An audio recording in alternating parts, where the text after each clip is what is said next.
ആധുനിക ഇസ്ലാം മത വിമർശനങ്ങളുടെ അവസ്ഥ എന്ന് പറഞ്ഞാൽ ഇസ്ലാം സമം തിന്മ എന്നതാണ്.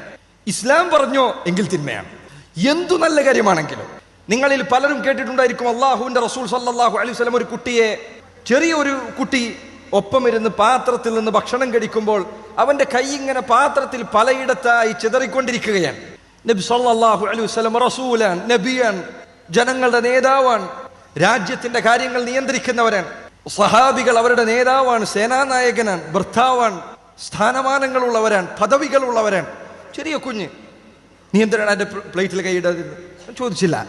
അവിടുന്ന് വളരെ മാന്യമായി, വളരെ ഒരു ചെറിയ കുട്ടിയോട് അവിടുന്ന് പറഞ്ഞു, യാ ഗുലാം, പൊന്നുമോനെ, യാ ഗുലാം സമ്മില്ലാ, ബിസ്മി ചൊല്ലുമോനെ, വകുൽ ബിയമീനിക്, വലത്ത് കൈ കൊണ്ട് കഴിക്കുമോനെ, വകുൽ മിമ്മാ യലീക്, നിന്റെ അടുത്തുള്ളത് കഴിക്കുമോനെ. നമുക്ക് ഇത് കേട്ട് കഴിഞ്ഞ് എന്താ ഇതിലൊരു പ്രശ്നമുള്ളത്? എത്ര നല്ല ഒരു സ്വഭാവമാണത്. ഒരു കുഞ്ഞ് ഭക്ഷണം കഴിക്കാൻ വന്നിരിക്കും, ചെറിയ കുട്ടിയാണ്, മര്യാദകൾ അറിയില്ല, എത്ര മാന്യമായി മര്യാദ പഠിപ്പിച്ചു കൊടുത്തു. ഇത് ചൂണ്ടിക്കാണിച്ചുകൊണ്ട് ഒരാൾ പറയും, കണ്ടില്ലേ ബിസ്മി ചൊല്ലാൻ പറഞ്ഞു. ചെറിയ കുട്ടിയോടാണോ ബിസ്മി ചൊല്ലാൻ പറയുന്നത്? വലത്ത് കൈ കൊണ്ട് തന്നെ തിന്നണമെന്ത്? എന്താണ് നിർബന്ധം? അടുത്തുള്ളത് തന്നെ കഴിച്ചാൽ എന്താണ്? അപ്പുറത്തുള്ളത് തിന്നുകൂടെ? ഇങ്ങനെ ഒരാൾ ചോദിക്കാൻ തുടങ്ങിയാൽ എന്താണ് ഒരാൾക്ക് ചോദിച്ചുകൂടാത്തത്? നിങ്ങൾ ദുനിയാവിൽ എന്തു വലിയ നന്മയും എടുത്തുകൊണ്ട് വന്നോളൂ, എത്ര വലിയ നന്മയും. ഈ രീതിയിലാണെങ്കിൽ അതെല്ലാം തിന്മയായി അവതരിപ്പിക്കാൻ നമുക്ക് സാധിക്കും. ഈ രീതിയിലാണെങ്കിൽ ഒരാൾ തൻ്റെ ഉമ്മാക്ക് നല്ല വിലപിടിപ്പുള്ള ഒരു സമ്മാനം, ഒരു ഡ്രസ്സ് വാങ്ങിച്ചു കൊടുത്തു എന്ന് വിചാരിക്കാം. വിലപിടിപ്പുള്ളതല്ല, കുറച്ച് വിലയുള്ളത് വാങ്ങിച്ചു കൊടുത്തു.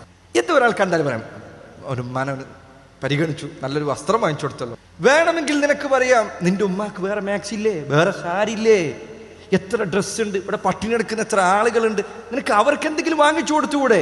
നമുക്ക് നിങ്ങൾ കാര്യമാകെ മാറി മറിഞ്ഞു. ഇസ്ലാമാണോ തിന്മയാണ്? ഇസ്ലാമാണോ അതിക്രമമാണ്? ഇസ്ലാമാണോ പ്രാകൃതമാണ്? നന്മ ഏതാണ്, തിന്മ ഏതാണ് എന്ന് യാതൊരു ധാരണകളുമില്ലാതെ കാടടച്ച് എന്താണോ കിട്ടുന്നത് പറയുക. പണ്ട് ആളുകൾ പറയുന്നത് പോലെ സത്യസന്ധനായ ഒരാൾ ഒരു മണിക്കൂർ സംസാരിച്ചു, അയാൾ പറഞ്ഞ മുഴുവൻ സത്യമാണ്. ആ പറഞ്ഞ മണിക്കൂറിൽ ഒരു മിനിറ്റുള്ള എന്തെങ്കിലും ഒരു കാര്യം ഒരാൾ പറയും, നീ പറഞ്ഞ് കളവാണെന്ന് പറഞ്ഞാൽ അവന് വിഷമമുണ്ടാവും. അവൻ പറഞ്ഞത് സത്യമാണ്. പക്ഷെ ഒരു മണിക്കൂർ നിന്ന് സംസാരിച്ച് മുഴുവൻ കളവ് പറയുന്നവൻ, അവനെ സംബന്ധിച്ചിടത്തോളം അവന്റെ ഒരു മണിക്കൂറിൽ 59 മിനിറ്റ് സംസാരിച്ചത് ഒരാൾ തള്ളിക്കളഞ്ഞു. ഏതെങ്കിലും ഒന്ന് അവനെടുത്താൽ അവന് സന്തോഷമായി. കള്ളന്മാരെ സംബന്ധിച്ചിടത്തോളം അവർ പറയുന്ന 100 കള്ളങ്ങളിൽ ഒന്നൊരാൾ പരിഗണിച്ചാൽ അവൻ സന്തോഷവാനാണ്. അതല്ലെങ്കിൽ മതനിഷേധികൾ, യുക്തിവാദികൾ ഇവർക്ക് മറുപടി നൽകപ്പെടാഞ്ഞിട്ടാണോ? അതുകൊണ്ട് ഒന്ന് കഴിഞ്ഞാൽ ഒന്ന് എന്ന രൂപത്തിൽ വികൃതമായ മനസ്സ് പേറുന്ന ആളുകൾ കൊണ്ടുവരുന്ന എല്ലാ ഓരോ വൃത്തികേടുകൾക്കും മറുപടി പറയുക എന്നത് സാധ്യമല്ല.